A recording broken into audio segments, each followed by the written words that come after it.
sou Viviane Soares, professora de História, e vou conduzir a sua aula de hoje. O tema da nossa aula está em torno de conflitos contemporâneos, mais especificamente resistência e conflitos na Primeira República no Brasil, embates políticos e culturais. A partir de hoje, a gente vai fazer uma revisão sobre a Primeira República no Brasil, analisando os impactos da prática política do liberalismo brasileiro nesse período, que vai desde a proclamação da República em 1889 até o ano de 1930. Espera-se que ao final dessa aula você seja capaz de analisar e compreender os impactos da prática política do liberalismo brasileiro, da Primeira República, sobre os segmentos menos favorecidos da população, trabalhadores urbanos, camponeses e setores médios.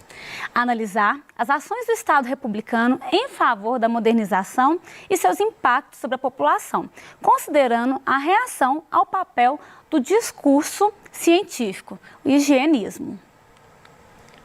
Por dentro dos conceitos.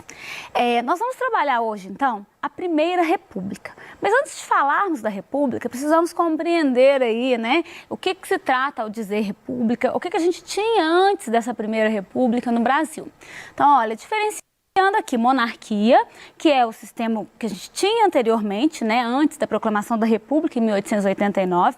Então, na monarquia, o chefe de Estado ele é de família nobre, o seu cargo ele é hereditário, né, e vitalício. Então, ele permanece no poder enquanto vida tem. No caso da República, nós temos o chefe de Estado, ele é escolhido, né, por meio aí, ele é eleito, né, por meio de um voto, e o poder dele, ele é circunscrito a um determinado período. Essas são regras gerais, né, vamos pensar de modo geral, algumas características principais desses dois sistemas. Então, o que a gente vai analisar agora é a transformação aí, né, de monarquia para república no Brasil e os primeiros anos dessa república. Contexto histórico, então, final do século XIX, nós temos aí na monarquia como governante Dom Pedro II, que está com seu poder fragilizado, né, está enfrentando uma série de questões que nós vamos ver a seguir. São as questões do Império, elas foram determinadas assim, né, foram chamadas assim. Então, são três questões principais, questão militar, a questão abolicionista e a questão religiosa. A questão militar é uma referência à posição, né, o posicionamento dos militares do Brasil nesse contexto pós-Guerra do Paraguai. Então, os nossos militares, eles voltaram da Guerra do Paraguai mais fortalecidos, vamos dizer assim, né? E o Exército compreendendo que ele deveria ter um papel mais significativo na política brasileira. Então, o Exército, ele começa a demandar uma participação maior e a compreender e difundir, né, em seus discursos a ideia de que o governo brasileiro ele tinha que ser regido pelos mais capazes, né? E ao se tratar de mais capazes, eles referiam, claro, o Exército como mais capaz nesse contexto. Então surge até um imaginário do soldado cidadão, aquele que tem uma missão aí, né, para transformar a sociedade, para permitir uma modernização na política, e eles vão, à medida, né, que se desenvolvem essas ideias, há uma aproximação também de ideias republicanas. A outra questão é a questão religiosa. Então, durante esse período da monarquia no Brasil, existia um grande poder por parte do rei com relação à igreja, de forma que o rei, ele conseguiria, por meio de benefícios que ele possuía, né, determinar integrantes do clero, indicar, vamos dizer, esse integrante do clero. Esse rei também, ele tinha o poder de assinar concordando ou não com uma determinação religiosa. Então, uma questão que fica clara aí nesse período final do governo Dom Pedro II é que a igreja, ela criou uma determinação de que não seria permitido maçons dentro do clero. E era preciso seguir. Mas como no Brasil existia aí, o poder do Dom Pedro II, que só seguia as determinações a partir do momento em que ele assinasse, né, ele não concordou com essa determinação. Então ficou um embate entre os religiosos no Brasil querendo seguir a ordem determinada pelo Papa e o rei que não queria seguir aquela ordem, até porque o rei ele era muito próximo dos maçons. Então o que acontece? Alguns padres, né, alguns religiosos que até enfrentaram o rei, chegou a acontecer de bispo ser preso, mas o rei não permitiu que essa regra, né, fosse cumprida aqui. E esses embates, eles acabam enfraquecendo aí aquela aproximação que existia entre igreja e rei. Então, o rei, ele perde um pouco o apoio, né, da igreja.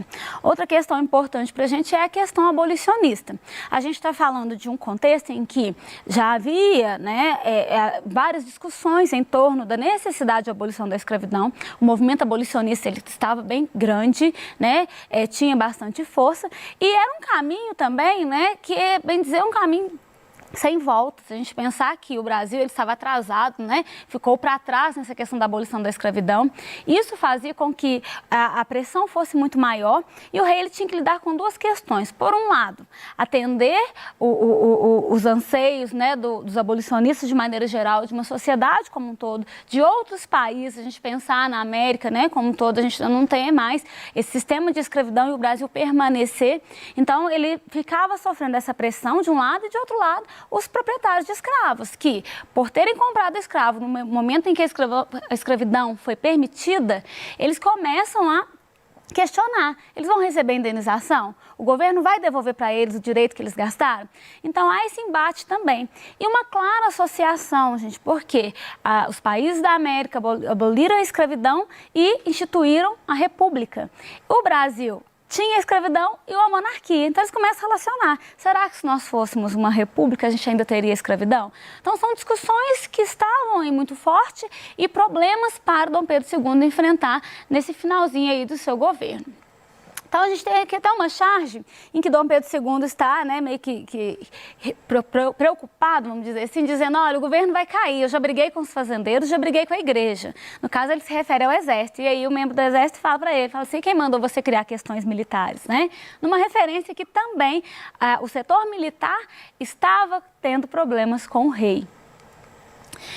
Algumas condições econômicas aí nesse período. A gente tem uma expansão cafeira, principalmente na região do Oeste Paulista. A gente tem o desenvolvimento tímido, mas o desenvolvimento de indústrias, né? Novos bancos, estradas de ferro, algumas transformações acontecendo. Embora elas fossem limitadas, uma vez que o Brasil, ele mantinha um padrão, né, de dependência à exportação, né, de produtos agrícolas, a gente tem aí uma permanência em algumas regiões da estrutura agrária, né, ela se conserva, relações em que os senhores, eles mantêm o seu poder, inclusive mesmo com todas essas discussões, o regime escravista ainda muito forte em muitas regiões, né?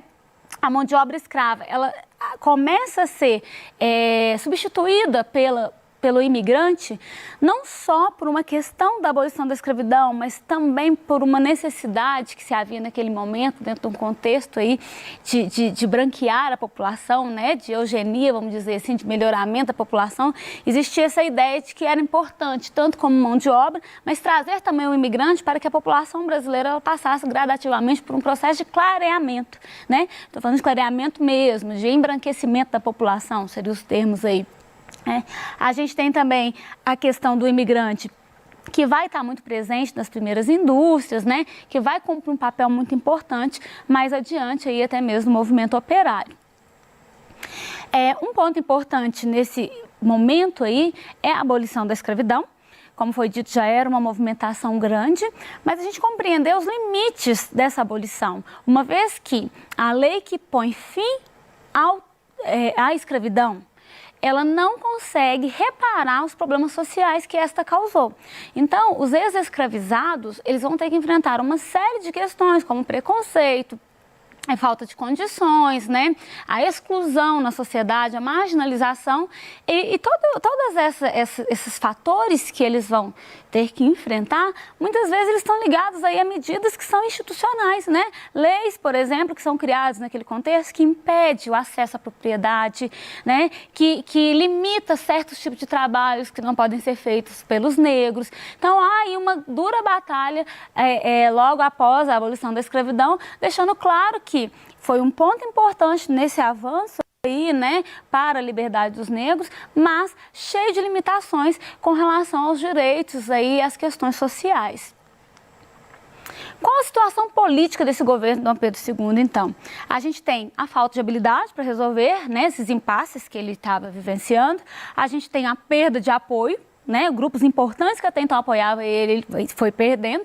A gente tem a questão de um forte projeto republicano, tendo em vista nossos vizinhos na América, né, com a República se consolidada, vamos dizer assim, um projeto que era presidencialista, né, e era federalista também, entendendo a ideia de que os estados, né, as antigas províncias, elas teriam aí autonomia para tomar decisões, para a questão de cobrança de impostos, desenvolvimento mesmo desses estados aí.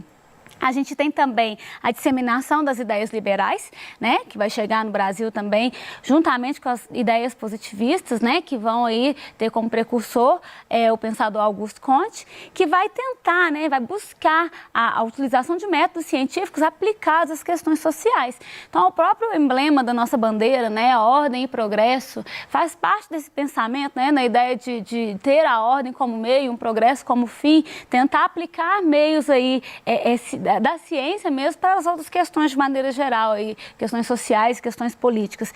E é bom reforçar, né, da influência que a gente tem dos outros países que já tinham república, e em especial o exemplo dos Estados Unidos.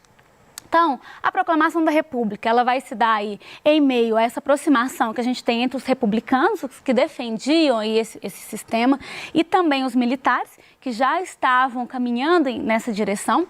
A gente tem alguns monarquistas aderindo à causa, né? Os monarquistas seriam aqueles que anteriormente defendiam a monarquia, eles começam a se abrir para as ideias republicanas.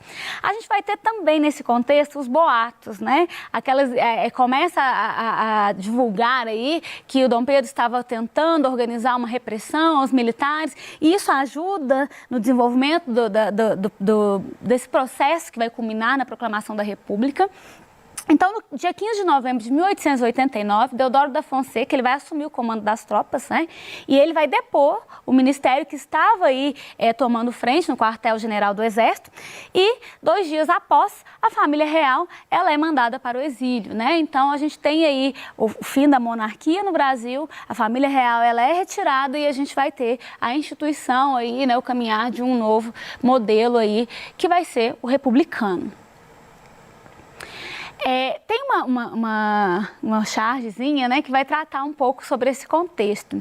Ela fala assim, ó, já pensou se a internet estivesse bombando na época em que o Brasil foi proclamado república? Aí tem os comentários, né? Primeiro, Deodoro da Fonseca falando, 1 milhão de curtir na página Brasil República no Facebook. Depois tem aí um militar falando, pesquisa aí, liberdade, liberdade, tá bombando no YouTube. Uma senhorinha pergunta, mas o Brasil não é mais monarquia? E aí a gente tem o outro respondendo, acho que não. A hashtag perdeu Dom Pedro II está em primeiro no Twitter. Esse aqui é uma forma, né, uma charge tentando brincar um pouco com essa questão. A gente sabe que a gente está falando de um contexto atual, né, uma vez que seria impossível qualquer tipo de associação, né, naquele contexto, já que a gente não tinha essas possibilidades. Se trata aí até de um anacronismo, mas é uma brincadeira em se dizer, em se fazer um contraponto, né? Se hoje a gente fala dessa comunicação, de como as coisas chegam em todos os lugares, mas e naquele contexto? Uma frase que ficou muito conhecida, que é atribuída a Aristides Lobo nesse contexto, é que ele diz assim, e o povo assistiu bestializado o movimento. Parecia uma parada militar. Então, ao contrário da brincadeirinha lá da charge, naquele contexto não houve um esclarecimento ou uma participação popular. Muitas pessoas nem perceberam que o Brasil tinha passado por essa mudança, deixou de ser monarquia para ser república. Quem viu alguma cena, entendeu que era uma parada militar somente, né? E só mais tarde é que a gente vai ter aí esse conhecimento por parte da população daquela transformação pela qual o Brasil passou. Então, fica muito claro que há uma ausência aí, né, de participação por parte de grande parte dos brasileiros aí, nesse momento histórico aí, nesse momento importante do Brasil.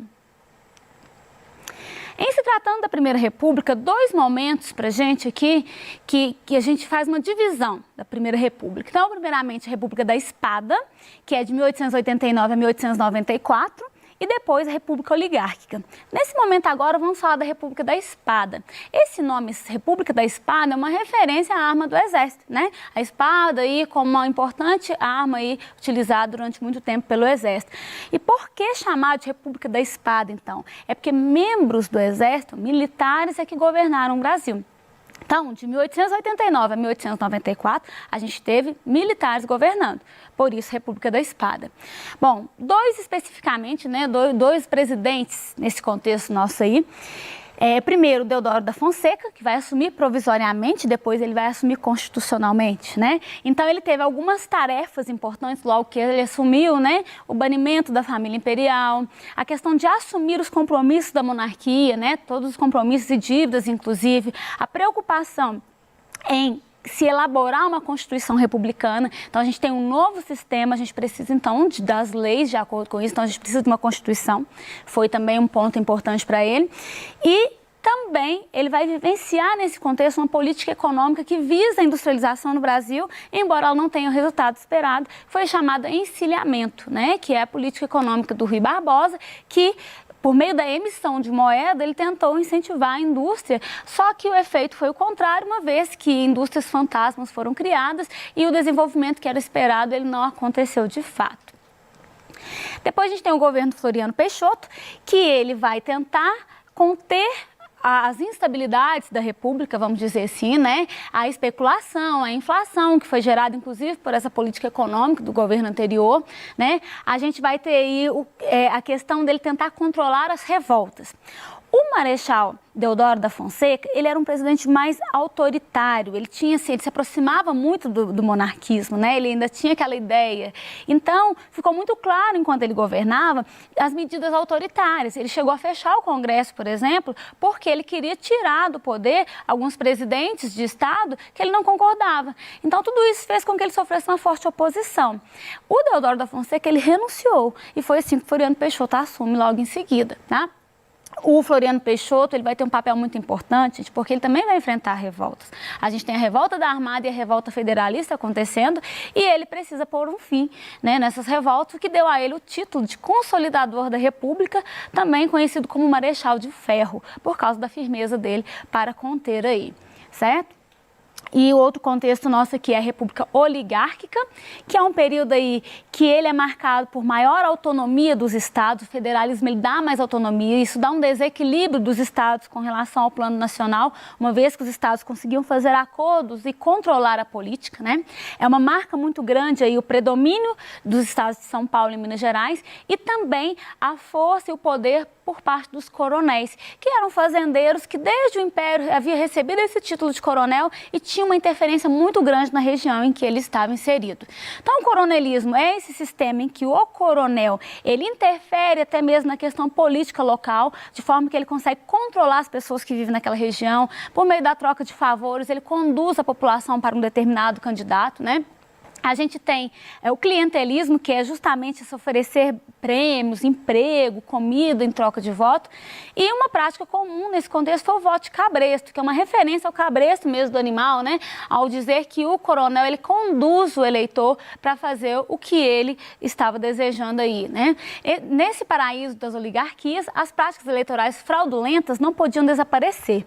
Elas foram aperfeiçoadas. Nenhum coronel aceitava perder as eleições. Os eleitores continuavam a ser coagidos, comprados, enganados ou simplesmente excluídos. Dentro também dessa política, nós temos a política do café com leite, que era um acordo entre os estados de São Paulo e Minas Gerais, de forma que esses dois estados, com o número de votos que eles tinham e o poder econômico, eles conseguiam conduzir a eleição, determinando qual candidato à presidência deveria ter mais força, né? Geralmente a gente teve muitos paulistas e mineiros assumindo o poder, o que não quer dizer que foi um revezamento ano a ano, uma vez que eles também poderiam apoiar candidatos de outra região. A política dos governadores também foi uma forma de fortalecer o poder do governo federal, uma vez que o governo federal ele exercia o controle, né, com os governadores na tomada aí de decisão nas eleições, então um apoiava o outro. Então o governo central ele favorecia os estados e os estados não iam contra as medidas tomadas pelo governo. Não havia aí uma grande interferência do executivo nos estados, justamente por causa dessa política dos governadores. Nos aspectos econômicos, a gente vai ter aí o café como principal produto, né? A industrialização ainda tímida, né? Mas caminhando aí para que o Brasil pudesse alcançar aí a modernidade tão sonhada. Vamos testar nosso conhecimento? A gente tem aqui a imagem, né, de alguns coronéis desse contexto aí. Aqui o coronel está falando para o eleitor, aperta o 1 e depois o 5, e o eleitor concordando, 5 coronel. E aqui um texto que vai tratar sobre o coronelismo, né, como um período de grande violência, em que os candidatos eram, os eleitores eram incentivados pelo coronel a votar em determinados candidatos, né? E a questão aí, o coronelismo, fenômeno político da Primeira República, tinha como uma de suas principais características o controle do voto, o que limitava, portanto, o exercício da cidadania. Nesse período, esta prática estava vinculada a uma estrutura social, letra A, igualitária, com um nível satisfatório de distribuição de renda, B, estagnada, com uma relativa harmonia entre as classes, C, agrária, marcada pela concentração da terra e do poder político local e regional, D, tradicional, com a manutenção da escravidão nos engenhos como forma produtiva típica, e é democrática, pois permitia a participação livre de todos. Então, a resposta é a letra C, agrária, marcada pela concentração de terra e do poder político local e regional. Uma dica para o estudo também, para buscar recapitular aí o que a gente falou, né, é a utilização do mapa conceitual, em que vocês podem colocar aí as questões do Império e também as questões referentes aí à República Oligárquica que foram tratadas até aqui. Que algumas ideias, né, algumas possibilidades, República da Espada, referir-se aos militares no poder, encilhamento, no caso da República Oligárquica, uma referência aí ao coronelismo, a política do café com leite. Fique ligado, na próxima aula estudaremos os aspectos sociais da Primeira República. Até lá!